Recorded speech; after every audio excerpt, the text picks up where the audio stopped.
Greg, every youth minister understands that there's a value in striking connection with the young people by sharing enough of their stories so the young people know that they get what they're going through, that they're with them and know something about what it's like to be an adolescent.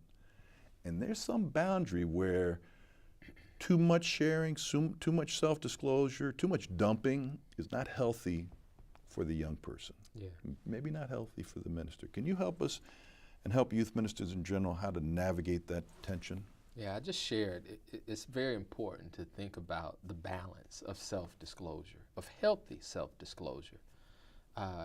It's important that we not share too much in the sense that we're dumping all of our problems onto someone else. But we also have to share enough so that people can know we're human, that we've had struggles, that we're not divine and not human. Not fully divine at least.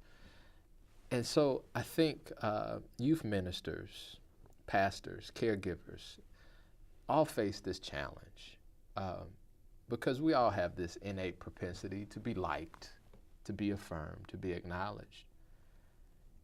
But in many regards, that's not our role, you know. I think to disclose freely and openly should be done in the company of a therapist. I think every caregiver worth his or her salt should go to therapy, you know, and if not in the company of a trained therapist, at least have a group of pastors or support network in which you could share. But when you are connecting with a young person, it's important for them to know that you have overcome some challenges, that you have been down a certain path that may or may not be similar to theirs. But your job is not to be solely their friend. At some point, your role is to be a guide, someone who could help them light the path for which they travel. You know, I was telling one of our friends today about a story that was very deeply meaningful to me. I had a best friend when I was in high school who was shot and killed. And I was sharing this with the young men who were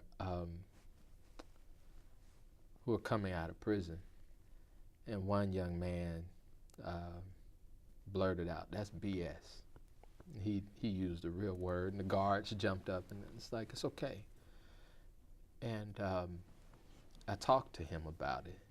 You know, I saw it as an invitation to dialogue, not as a challenge to me. So I asked him, I said, does it make me less than a man to not go after the person who killed my friend? And he looked over to me and he said, I've never met anybody who didn't exchange violence with more violence. You're the first person. A few months later, his cousin was shot. And it's a big-time gang member. His grandmother told him, if you don't avenge the death of your cousin, you're not in our family anymore. His grandmother said that, Skip.